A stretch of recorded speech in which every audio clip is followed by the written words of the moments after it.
All right. Hi, Louie. Hi. From Urnex. So I wanted you to kind of go through the process of using these pre-dosed. Sure. So we have tablets. Okay. This is our backflush detergent. Right now we have the full circle. Okay. And it's tabletized. So manufacturing involves pressure and shaping and whatnot. But this is a 1.3 gram dose of backflush detergent. And when we're backflushing with powder, we have a blind portafilter, and we're running through cycles of a duration of time, and that is flushing back in through lines and cleaning expansion valves and three-way valves and keeping everything in tip-top shape and nice and clean. Okay. What's the dose on the Cafiza? Those are 2 grams. Okay. Okay. This is 1.3. Okay. And the dosing is specific to equipment, so your machine may require a little bit more. Manufacturers tend to have a prescribed backflush amount. Okay. And it's good to do it pretty regularly. And again, that depends on your volume. If you're making a lot of coffee throughout the week, you want to keep it clean. So one nice thing is no guesswork. You don't have to be scooping whatever, yes. Throw this in, so you've got the right dosage. The great thing about the tablet, when you're backflushing, you can dose too little, you can dose too much. And they're creating problems that are on par with not backflushing at all. Okay. So detergent can build up around a solenoid valve and cause some major problems. Okay. I hear from a lot of technicians that that's a pretty common issue that they have to deal with. Okay, and that's dosing. People are putting way too much detergent in there? That's way too much detergent. Okay. And it's also, in combination with not rinsing properly after they've backflushed. Oh, all right. But yeah, too much is tending to create a soap buildup around internal workings. Okay. Too little, and it's not having any effect. It's not cleaning the way it's supposed to. So the tablets allow you to have that dose pre-measured, ready to go. I literally opened a jar, grabbed a tablet, dropped it in my blind. Okay. The other thing is that there's no waste. There's no real thought involved. I think if we can take the thought out of cleaning our equipment, then our coffee's going to taste better all the time. No thinking aloud. So I'm going to just put the tablet in, insert, and engage. So here we're going to run 5 cycles of 10 seconds. So 10 seconds on, off, 5 times. This is the seconds right here on that machine. There we go. Okay. Okay. So I'm going to run it again. And what's happening is under pressure and hot water, that tablet's breaking down. The detergent's getting vacuumed back in through the brew lines and back up into the group head.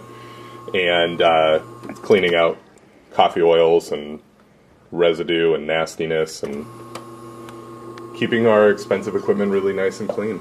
Yay! And so we're using the GS3 as a demo here, but this is the process you would follow on everything. Every machine. Yeah, there is, as far as the nuts and bolts of how often to do it, the 5 cycles of 10 seconds, that I recommend that across the board. Okay.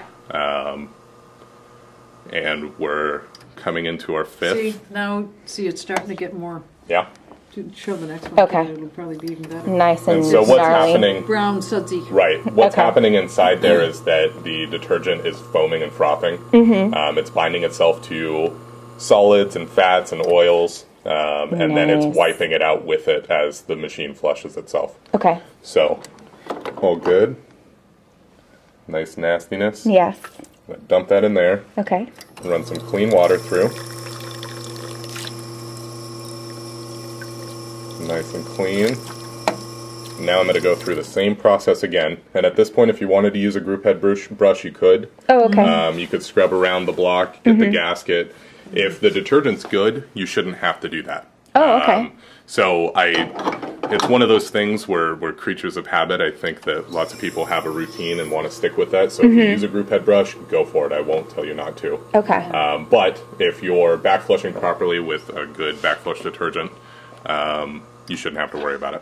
What are your thoughts on backflushing? There's a school of thought of backflushing with plain water after every shot. I didn't know that. I haven't been to that school. I've only read loose dissertations from some of its I don't know. I guess for the home user, for the home user who's not brewing tons of coffee through their espresso machine, maybe that makes good sense. To kind of just cleanse it afterwards. still contending with those oils, and water and oil don't mix. So regardless of how much we rinse, we are not getting all of the oil away from where we need to get it. Got it. The detergent works as a binder, so it's grabbing those oils and allowing them to mix in with the water and then rinse itself out. I see. But you know, it could extend the period between back flushes. So if you're not brewing tons of coffee in your espresso machine, maybe that's a great way to go. Okay. So I'm mirroring the back flush cycle with the rinse cycle. Okay. And this, like we were saying earlier, with the overdosing on the detergent, this is kind of helping to make sure that everything is really clean. Got it. So 5 do cycles 5 of 10 seconds. Yep. Okay. Yeah, and you can play with it. I mean, your machine may want more. If you find that 5 cycles of 10 seconds aren't really doing it, try 6. Okay. Try 10. You can't really go wrong on that one. I would say though that 5 is your minimum. For both, or just for rinse? For both, yeah, and you want to mirror, so your back flush cycle should equal your rinse cycle. Okay, got it. So we should be nice and clean if we pull the shot here. If we pulled the shot before and noticed any dirtiness, we should be void of that at this point. Cool. Do one more. We didn't necessarily do it. No, we didn't. A taste test we didn't before at all. and after. This is very imprecise.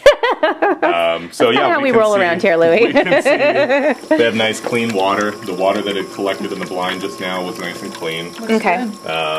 Grinds free, residue free. Awesome. And ready to make some amazing coffee. So that is using the tablets versus the powder. Yeah. Both equally as effective. It's just kind of if you want to take the thought out of it. I think the real pull for tablets is the ability to not have to think. Got it. To just grab a tablet, drop it in a blind, and run through your cycle. Cool. So there's no scooping, there's no brush or measuring or anything like that. It's 1, 2, go. Awesome. And be sure if you're going to jump right into making coffee again, once you get your basket, you get the blind out and get a regular basket in, season with just 1 shot. Okay. Yeah. That you don't drink. Yep. Or you feed to somebody you don't like. Yeah, right, Gail? exactly. And the camera goes to Gail. All right. Nice, Gail. Thanks, All right. Louie. Thank you so much, Yes, Louie. thank you. Bye.